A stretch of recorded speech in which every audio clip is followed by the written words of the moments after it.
This lesson is just to remind you how to find area using vectors.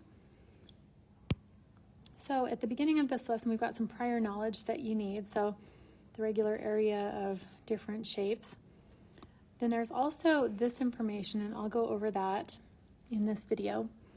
And then there's also some reminders about similar shapes. And so I'll also talk about that in this video as well. Okay, so reviewing from last year when we had shapes and we used vectors to find the area, what you do is you choose a point to begin with. So if I'm going to begin right here, and I would use this vector and then this vector.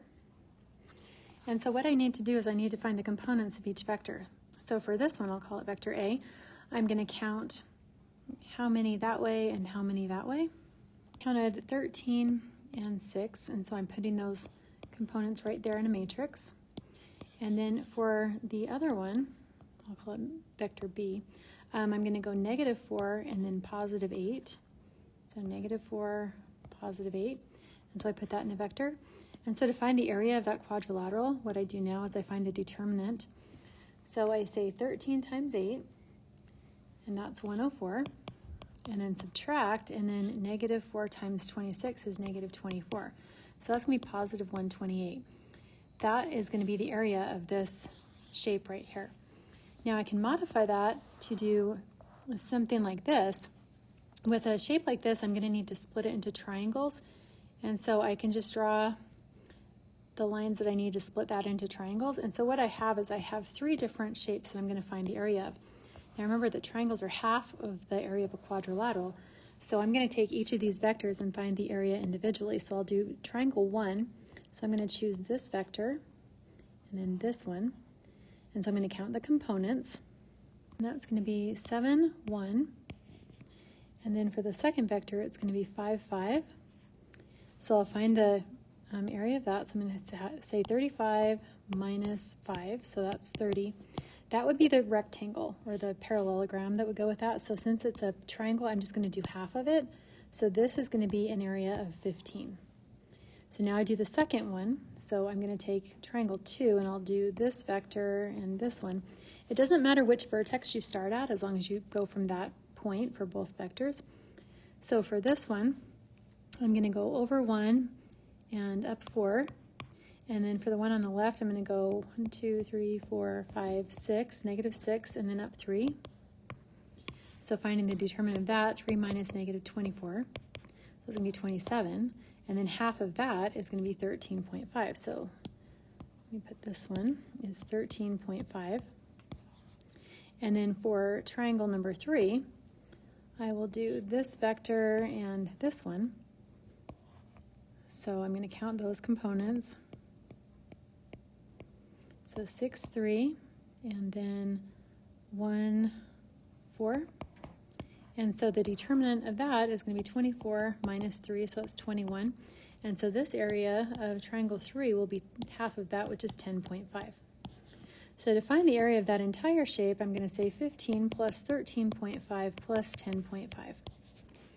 And then that will be my area of that entire shape, and you can do that for anything that you can divide up into triangles. So basically any polygon you can do that for.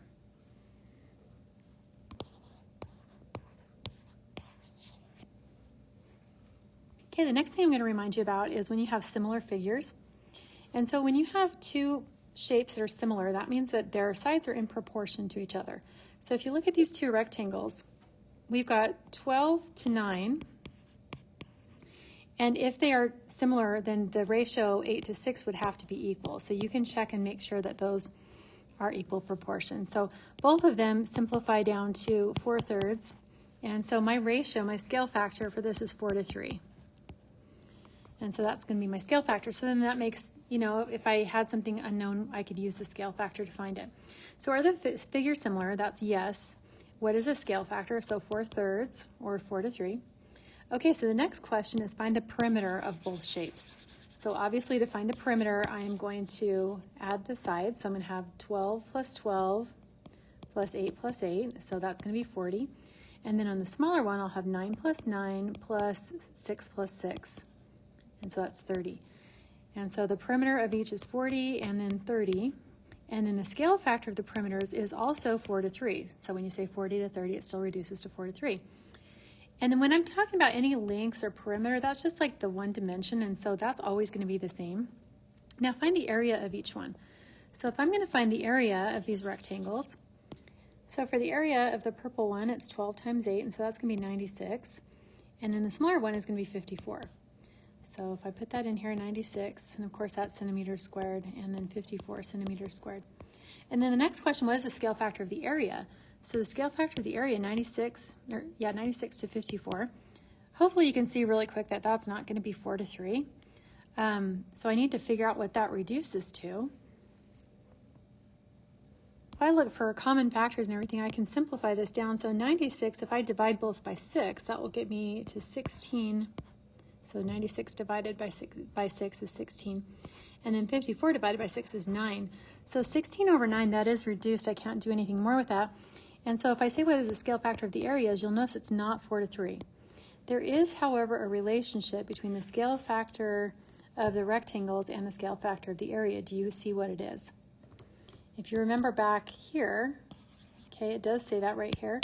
So what we have, the scale factor of the areas, if I take the original scale factor, the 4 over 3, if I was to square that, it's going to be 16 over 9.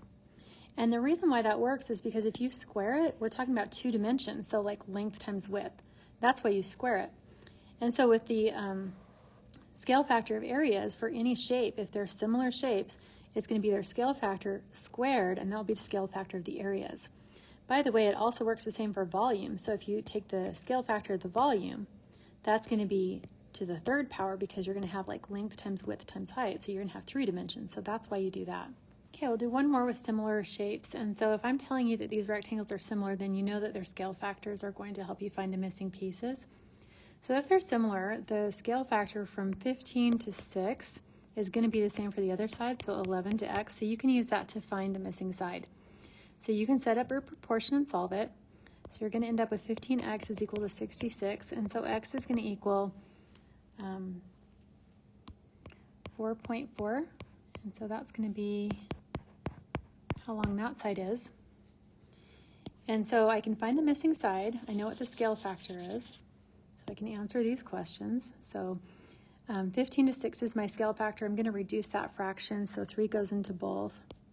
So 5 halves. X is going to be 4.4. The perimeter, I can do that. So 11 plus 15 and then multiply it by 2.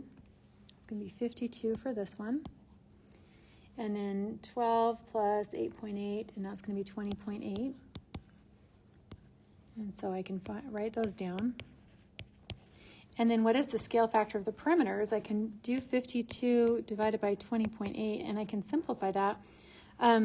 It should come out to be the 5 halves. So if I do 52 divided by 20.8, I should get 2.5, and I do. So 2.5, which is the same as 5 halves, is a scale factor.